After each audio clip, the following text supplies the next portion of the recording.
भी हमारे साथ जुड़ गए हैं जो कि बीजेपी के राष्ट्रीय प्रवक्ता हैं। उनसे ही समझ लेते हैं कि हालात क्या हैं और क्या वक्फ पर हो रहा है। इन दोनों से ही समझेंगे क्योंकि इन दोनों ने चर्चा में भी इमरान मसूद ने हिस्सा लिया, उन्होंने संशोधन भी उन्होंने रखे थे। साथ ही नलिन जो हैं, नलिन कोहली, वो राष्ट्रीय प्रवक्ता हैं, बीजेपी के सीनियर एडवोकेट हैं, वो क्या सोच रहे हैं, उनके दिमाग में क्या है वक्फ बिल को लेकर, इन दोनों नेताओं से हम जानने की कोशिश करेंगे क्योंकि चर्चा लगातार इस वक्त चल रही है। चर्चा लगातार इस वक्त राज्यसभा में चल रही है और राज्यसभा की इस चर्चा के बीच में ये दोनों ही नेता हमारे साथ जुड़ गए हैं। हम कोशिश करेंगे कि जैसे ही ये दोनों स्क्रीन पर आते हैं हम इन दोनों से बात करें और सवाल पूछें इन दोनों से कि आखिर क्या ऐसा है जो बदलाव है, क्या ऐसा है जो बेहतर है, क्या ऐसा है जो सही है। इमरान मसूद भाई मेरे साथ जुड़ गए हैं, बहुत स्वागत है इमरान मसूद आपका। कल लोकसभा में वक्फ संशोधन विधेयक पास तो हो गया, सरकार दावे कर रही है कि हितों का ध्यान रखा गया है, आपकी प्रतिक्रिया? क्या ध्यान रखा गया भाई? आपने वक्फ बाय यूजर को कहते हो कि आपने हटा दिया, वक्फ बाय यूजर भी आपने जू का तू रखा हुआ है, उसके अंदर आपने क्लॉज लगा दिया। उससे पहले ही बहुत सारी संपत्ति है, जो संपत्ति है सरकार अपनी बताती है, उनके तमाम दावों को डिसाइड करने का अधिकार भी सरकार के पास ही होगा। और वो कब डिसाइड करेंगे? जब तक वो डिसाइड नहीं करेंगे, जब तक वो संपत्ति है सरकार की रहेंगी। तो आपने कहाँ क्लॉज हटा दिए? लिमिटेशन एक्ट आपने हटा दिया।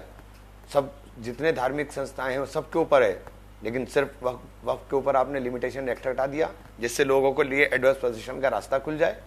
आपने कहाँ हटा दिया? आपने कुछ भी नहीं, आपने तो सारी चीजों को बुलडोज कर दिया। चलिए, आपका ऐसा मानना है, लेकिन सरकार का यह भी कहना है कि गरीब मुसलमानों को इससे फायदा मिलेगा। क्या इसमें एक जगह गरीबी का जिक्र बता दीजिए, किसी जगह क्या हो गरीबी का जिक्र? एक भी जगह गरीबी का जिक्र नहीं है। सिर्फ और सिर्फ जो प्रॉपर्टीज हैं उनको खुर्द बुर्द करने की बात है। इसके अलावा एक जगह बताइए आपने जहां गरीब मुसलमानों के लिए जिक्र भी किया हो कि शिक्षण संस्थाएं खोलेंगे, हम कुछ काम करेंगे, ऑर्फेनेज खोलेंगे, कुछ करेंगे, कुछ एक चीज तो दिखा दीजिए। एक भी नहीं है। चलिए, एक भी नहीं है, लेकिन जिस तरह से विपक्ष आरोप लगा रहा है उसमें जो मेंबर होंगे उसमें गैर मुस्लिम भी होंगे, सरकार ने कहा है कि ऐसा नहीं होगा। देखिए, जो रिचुअल्स होंगे वो रिचुअल जो एज ए मुस्लिम मैं समझ सकता हूँ, वक्फ हमारा एक रिचुअल ही है। जो मुसलमान सकता है वो कोई दूसरा नहीं समझ सकता। मैंने बहुत बुनियादी बात कही थी कि पाकी और नापाकी का फर्क भी कोई दूसरा नहीं बता पाएगा। तो जो बुनियादी चीज भी नहीं बता पाएंगे तो वो वक्फ को क्या समझेंगे? वक्फ हमारा एक फरीजा है जो हमें हमारा मजहब सिखाता है, हमारे पर्सनल लॉ के अंदर है। वक्फ कोई हमारे लिए वो नहीं है कि वक्फ कोई बहुत ये जो प्रॉपर्टीज वक्फ की हैं, ये प्रॉपर्टीज गरीबों के काम के लिए थी। इन प्रॉपर्टीज को सेव करने के लिए, इन प्रॉपर्टी से इनकम बढ़ाने के लिए कोई स्कीम हो, कोई लॉ इस तरह का होता, वो सब चीजें आपने खत्म कर दी। गरीबों के लिए वो सारी चीजें करने की कोशिश की जा रही है। शायद इसी तरह के एतराज कई बार सामने भी रखे गए। लेकिन मेरे साथ नलिन कोहली इस वक्त जुड़ गए हैं, सीनियर एडवोकेट और बीजेपी के राष्ट्रीय प्रवक्ता मेरे साथ जुड़ गए। नलिन जी, बहुत स्वागत है आपका। वक्फ को लेकर चर्चा कल भी चलती रही, आज भी चल रही है राज्यसभा में। वक्फ पर जो चर्चा चल रही है उसे आप कैसे डिफाइन करेंगे? इस वक्फ बिल पे राजनीति तो हो ही रही है।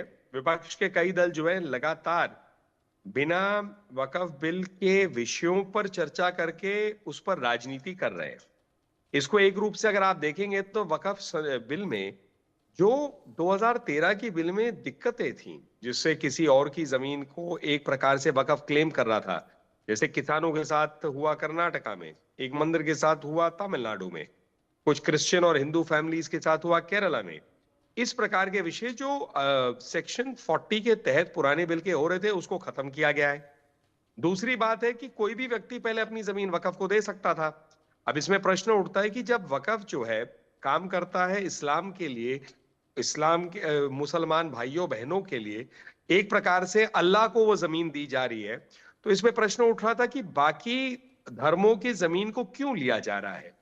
क्योंकि कभी कभी ऐसे भी जानकारी आती है कि जमीन लेने के कई कारण होते हैं गांव के स्तर पर या कहीं पर। तो ये बदलाव ऐसा ना हो, कोई दिक्कत ना हो, तो उसमें एक संशोधन ये भी है कि कोई भी मुसलमान भाई या बहन जो 5 साल से कम मुसलमान है वो अपनी जमीन दे तो कोई प्रश्न नहीं उठेगा।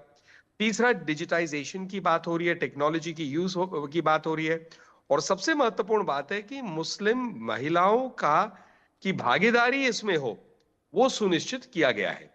तो अब ये सारी बातें जो हैं, इसका विरोध राजनीतिक रूप से कई दल कर रहे हैं, लेकिन इसके लिए समर्थन भी है और मुस्लिम समुदाय से भी समर्थन। चलिए, लेकिन ओवैसी, असदुद्दीन ओवैसी ने कहा कि इसके जरिए तो खानकाहों पर कब्जा हो जाएगा, ईदगाह पे कब्जा हो जाएगा, इबादत गाहों पे कब्जा हो जाएगा। विरोध के इस स्वरूप को आप कैसे देखते हैं?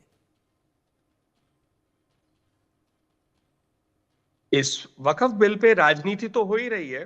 विपक्ष के कई दल जो है लगातार बिना वक्फ बिल के विषयों पर चर्चा करके उस पर राजनीति कर रहे हैं।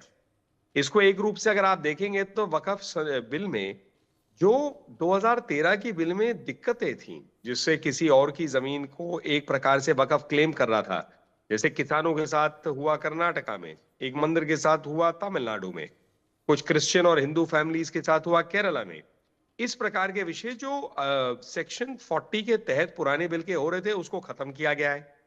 दूसरी बात है कि कोई भी व्यक्ति पहले अपनी जमीन वक्फ को दे सकता था। अब इसमें प्रश्न उठता है कि जब वक्फ जो है काम करता है इस्लाम के लिए, इस्लाम के मुसलमान भाइयों बहनों के लिए, एक प्रकार से अल्लाह को वो जमीन दी जा रही है,